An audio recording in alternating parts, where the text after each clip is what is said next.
Hello and welcome to my channel the science class. तो cell organelles में next हम पढ़ते हैं गोल्जाई अपैरेटस। ठीक है, अभी पिछली क्लास में हमने क्या पढ़ा था, एंडोप्लाज्मिक रेटिकुलम। तो एंडोप्लाज्मिक रेटिकुलम जो भी प्रोटीन्स और एंजाइम्स, जो राइबोसोमल एंडोप्लाज्मिक रेटिकुलम था और स्मूथ एंडोप्लाज्मिक रेटिकुलम, ये क्या कर रहा था, जो आर था वो प्रोटीन प्रोड्यूस कर रहा था। ठीक है, और वेसाइकल के फॉर्म में क्या कर रहा था, उसको साइटोप्लाज्म में छोड़ रहा था और वो कहाँ जा रहे थे, गोल्जाई अपैरेटस के पास जा रहे थे।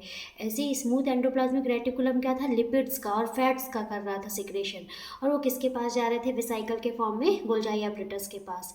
तो गोल्जाई अपैरेटस क्या करता है, ये जो प्रोटीन्स एंजाइम्स आ रहे थे उनको स्टोर करने का काम करता है, स्टोर करता है, उनका मॉडिफिकेशन करता है और उनकी पैकेजिंग करता है। ठीक है, तो ये भी सेल का एक सेल ऑर्गेनिल्स है, जो कि बहुत महत्वपूर्ण और इम्पॉर्टेंट रोल होता है इसका। इसका काम होता है जो जो प्रोटीन्स होते हैं, एंजाइम्स होते हैं, इनका क्या करना, स्टोर करना, उनको मॉडिफाई करना और इनकी पैकेजिंग करना। ठीक है, और बहुत इम्पॉर्टेंट रोल होता है। गोल्जाई अपैरेटस जो होते हैं वो वैक्यूल्स को क्या करते हैं, प्रोड्यूस करते हैं, वैक्यूल्स बनाते हैं। और वैक्यूल्स जो होती हैं ये बहुत इंपॉर्टेंट सेल ऑर्गेनल्स होती हैं, जो कि प्लांट सेल्स और एनिमल सेल्स दोनों में पाई जाती हैं। ठीक है, तो और जो वैक्यूल्स होती हैं वो एक स्टोरेज का काम करती हैं।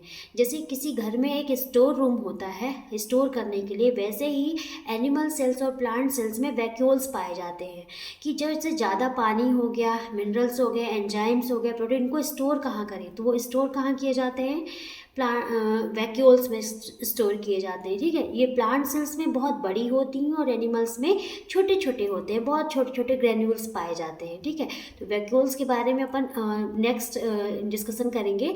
अभी हम पढ़ रहे हैं कि गोल्जाई अपैरेटस। ठीक है, और गोल्जाई अपैरेटस ही और क्या करता है, ये सेल वॉल और प्लाज्मा मेम्ब्रेन की सिंथेसिस भी करते हैं। और सबसे इम्पॉर्टेंट काम क्या होता है, ये लाइसोसोम बनाते हैं, लाइसोसोम का भी फॉर्मेशन करते हैं गोल्जाई अपैरेटस। ठीक है, तो ये बहुत महत्वपूर्ण क्वेश्चन, इंपॉर्टेंट क्वेश्चन है जो कि पूछा जा सकता है। वही यहाँ पे लिखा हुआ है कि गोल्जाई अपैरेटस के फंक्शन क्या क्या होते हैं। Its function includes the storage, modification and packaging of secretory products in the vesicles। वही मैं बता रही थी, जो वेसिकल्स में secretory products होते हैं, क्या क्या, प्रोटीन एंजाइम, ये जो सेक्रेटरी प्रोडक्ट्स होते हैं इनकी ये क्या करते हैं, स्टोरेज करते हैं, मॉडिफिकेशन करते हैं और क्या करते हैं, इनकी पैकेजिंग करते हैं गोल्जाई अपैरेटस। सेकंड है, इट प्रोड्यूस वैक्यूल्स और secretary vesicles which contain cellular secretion like enzyme, proteins and cellulose. तो एंडोप्लाज्मिक रेटिकुलम की तरह ये भी क्या करते हैं, सेक्रेटरी वेसाइकल्स को क्या करते हैं, प्रोड्यूस करते हैं, साथ में वैक्यूल्स को भी ये बनाते हैं, जिसकी चर्चा अभी मैंने आपके सामने करी है। ठीक है, it is also involve in the synthesis of cell wall. ये सेल वॉल की भी सिंथेसिस करते हैं और प्लाज्मा मेम्ब्रेन की भी करते हैं। और सबसे इम्पॉर्टेंट क्या है, फॉर्मेशन ऑफ लाइसोसोम, ये लाइसोसोम का भी क्या करते हैं, फॉर्मेशन करते हैं। ठीक है, तो ये हो गया आपकी गोल्जाई अपैरेटस।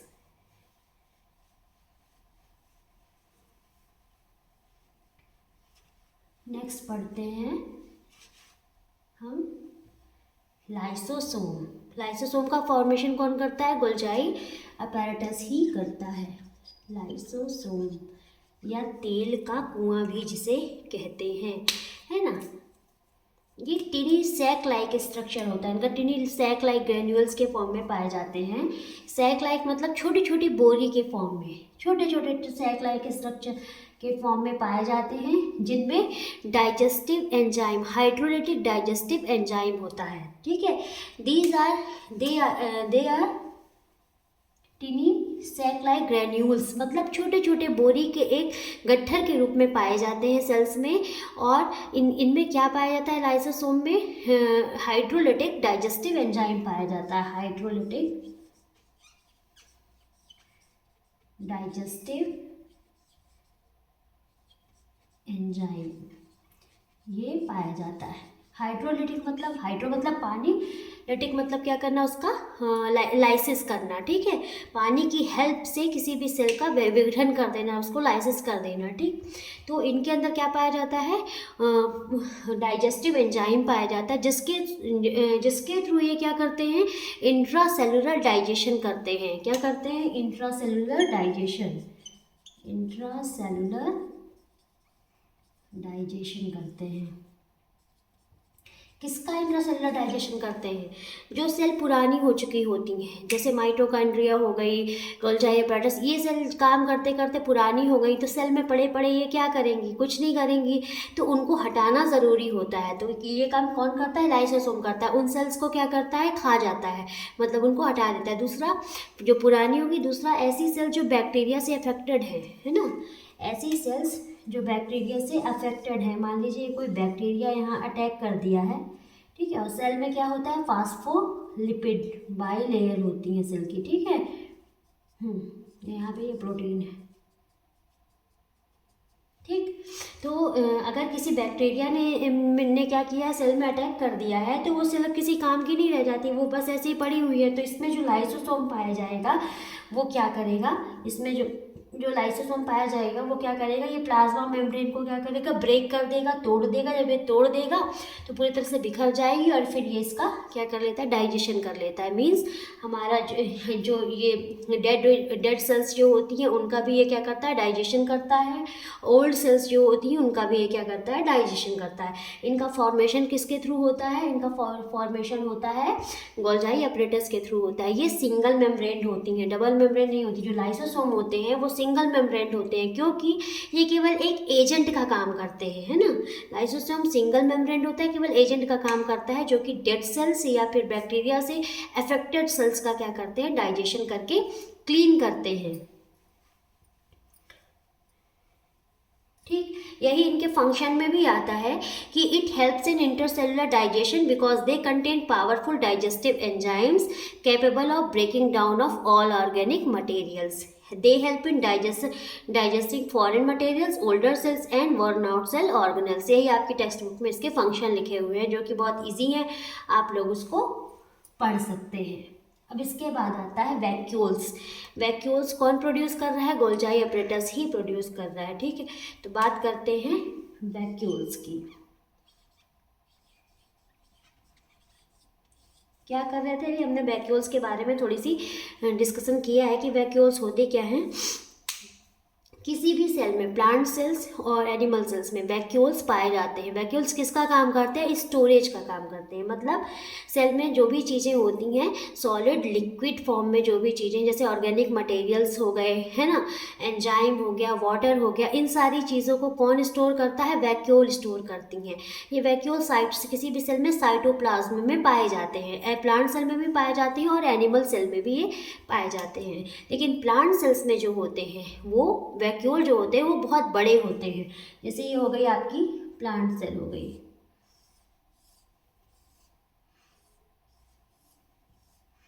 ठीक है, ये प्लांट सेल हो गई। तो इसमें वैक्यूल जो होते हैं वो 50 से 90% पार्ट जो होते हैं सेल का पूरा ऑक्युपाई करके रखते हैं। और जो न्यूक्लियस होता है वो क्या होता है, सेंटर में ना हो करके पेरिफेरल पार्ट में, पेरिफेरल हो जाता है, ठीक है, किनारे खिसक जाता है न्यूक्लियस, न्यूक्लियस किनारे खिसक जाता है। और वैक्यूल्स उसका क्या करते हैं, आधे से ज़्यादा भाग घेर करके रखते हैं, क्योंकि प्लांट सेल्स को ज़्यादा मात्रा में हर चीज़ें बनाने की ज़रूरत होती है। उन्हें ग्लूकोज बन रहा है, स्टार्च स्टोर करना है, कार्बोहाइड्रेट बनाना है, पानी ज़्यादा मात्रा, वाटर ज़्यादा मात्रा में चाहिए, क्वांटिटी, हर चीज़ की क्वांटिटी उनको ज़्यादा लगती है। इसलिए वैक्यूल्स क्या करते हैं, वैक्यूल्स प्लांट सेल्स में बहुत बड़ी पाई जाती हैं, और ये भी सिंगल लेयर्ड होती हैं, ठीक है, ये भी सिंगल लेयर्ड होती है। जबकि एनिमल सेल में क्या होता है, एनिमल सेल में वैक्यूल्स क्या करते हैं, छोटे छोटे ग्रैन्यूल्स के फॉर्म में पाए जाते हैं,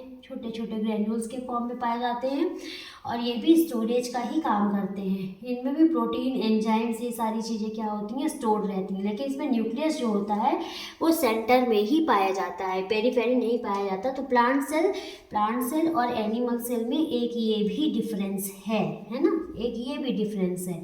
कि इसमें न्यूक्लियस जो होता है वो पेरिफेरल पार्ट में पाया जाता है, और इसमें क्या होता है, सेंटर में पाया जाता है। ठीक है, तो ये क्या है, क्या लिखा हुआ है इसमें, it contains water, SAP and excretory products. ठीक, वैक्यूल्स में क्या पाए जाते हैं, वाटर, सैप मतलब ये जो एंजाइम्स होते हैं, वाटर होते हैं, प्रोटीन्स होते हैं, इनका जो घोल होता है, जो इनका मिक्सचर होता है, वही सैप कहलाता है। और एक्सक्रीटरी प्रोडक्ट्स यही कहलाते हैं कि कुछ अच्छे भी प्रोडक्ट्स होते हैं, कुछ सेल के वेस्टेज भी होते हैं, उनका भी स्टोर करने का काम क्या कौन करती है, वैक्यूल्स करती हैं। फिर they are small size in animal cell while plant cell have very large vacuoles, जो मैंने भी आपको बताया है। ठीक है, वही है। फिर है the central vacuoles of some plant cells में occupy 50 to 90% of cell volume. It is bounded by single membrane called tonoplast. ठीक है, जो हमने बताया ये वही सारी चीज़ें बता रहे हैं कि ये जो प्लांट सेल्स होती हैं उसमें 50 to 90% पार्ट जो होता है वो वैक्यूल्स का होता है। मतलब ये ज़्यादा पार्ट क्या करती हैं, घेरे रहती हैं, और ये सिंगल लेयर्ड मेम्ब्रेन की बनी हुई होती है, जिसको हम क्या कहते हैं, टोनोप्लास्ट। ये याद रखिएगा, ये टोनोप्लास्ट कहलाते हैं, सिंगल लेयर मेम्ब्रेन। ठीक है, अभी हमने कुछ पहले के वीडियोस में हमने क्या पढ़ा था पार्ट में, कि टॉनिक सॉल्यूशंस के बारे में। हाइपोटोनिक सॉल्यूशन में हमने क्या डाला था, एनिमल सेल को डाला था, एनिमल सेल या आरबीसी को डाला था।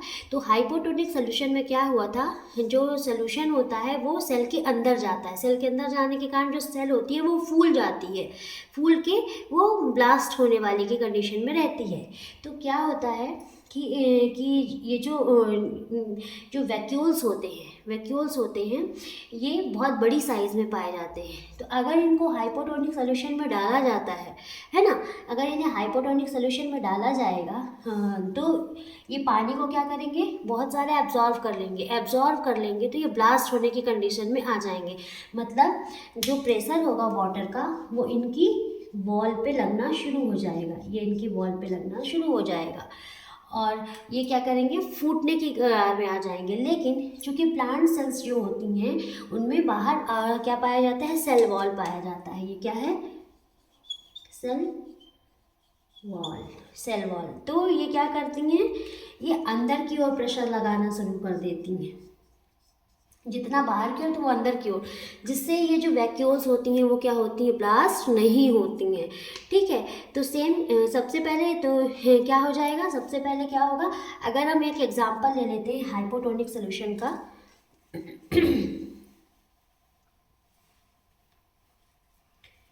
एक हाइपोटोनिक सॉल्यूशन लेते हैं बीकर में। ठीक है, एक में हम डालते हैं एनिमल सेल, जैसे आरबीसी डाल सकते हैं, ये हमने डाल दिया एनिमल सेल, और एक में डाल दिया प्लांट सेल, जैसे कि अनियन सेल डाल दिया। ठीक है, ये आरबीसी है और ये अनियन सेल है, और ये है hypotonic solution, means water cell के अंदर जा रहा है, तो कौन सबसे पहले ब्लास्ट होगी, हाइपोटोनिक सॉल्यूशन में ब्लास्ट सबसे पहले कौन सी होगी, आरबीसी। एनिमल सेल क्यों ब्लास्ट होगी, क्योंकि इसके अंदर वाटर गया, प्रेशर लगा वॉल पे और ये फूट गई। और प्लांट सेल में वाटर सेल वॉल नहीं पाई जाती है, और एनिमल सेल में नहीं पाई जाती है, और प्लांट सेल में सेल वॉल पाई जाती है, जो कि लगने वाले प्रेशर से जो सेल वॉल होती है वो अंदर की ओर भी प्रेशर डालती है, जिससे जो सेल होती है वो क्या होती है, सेफ रहती है। तो सेम कंडीशन किस में होती है, वैक्यूल्स में भी पाई जाती है। ठीक है, तो बस यही है आपकी वैक्यूल्स। फंक्शन क्या है इसके, vacuole is the main storing organelles for solid and liquid content such as amino acid, sugars, various organic acid and some proteins। Main storing part होता है, ऑर्गेनल्स होता है, किसी भी सेल का स्टोरिंग ऑर्गेनल्स कौन होता है, वैक्यूल्स होता है, जो कि सॉलिड लिक्विड टाइप के सारे मटेरियल्स को स्टोर करता है। ठीक, फिर provides turgidity and rigidity to cell, ये किसी भी सेल को टर्जिडिटी और रिजिडिटी प्रोवाइड करती है। टर्जिडिटी मीन्स पत्तियाँ क्या होती हैं, अगर वैक्यूल्स नहीं होंगी तो वो ग्रेविटी के अनुसार ही नीचे की ओर झुक जाएंगी, लेकिन वैक्यूल्स क्या होती हैं, पानी से भरे हुए होते हैं, जो कि प्लांट्स की जो लीव्स होती हैं उनको ग्रेविटेशनल फोर्स के अपोजिट साइड एकदम टर्जिडिटी एकदम ऐसा बना के रखती है, जैसे ये हो गए तो लीव्स ऊपर की ओर होंगी, ठीक है। ये वैक्यूल्स के कारण होती है, नहीं तो लीव्स क्या होंगी, झुकी हुई होंगी। तो ये टर्जिडिटी वैक्यूल्स क्या करता है, प्रदान करता है, ठीक है। तो ये हो गए इसके फंक्शन। तो आज हमने 3 ऑर्गेनेल्स पढ़ लिए। पहला है गोल्जाई अपैरेटस, दूसरा है लाइसोसोम और तीसरा है वैक्यूल्स। नेक्स्ट वीडियो में हम पढ़ेंगे प्लास्टिड, देन माइटोकॉन्ड्रिया और 2-3 जो भी आपके ऑर्गेनेल्स बचे हुए हैं वो हम नेक्स्ट वीडियो में पढ़ेंगे। चलिए, तो आज के वीडियो में इतना ही। आपको हमारा चैनल अच्छा लगता है तो सब्सक्राइब करें, लाइक करें और ज़रूरतमंदों को शेयर करें। Thank you.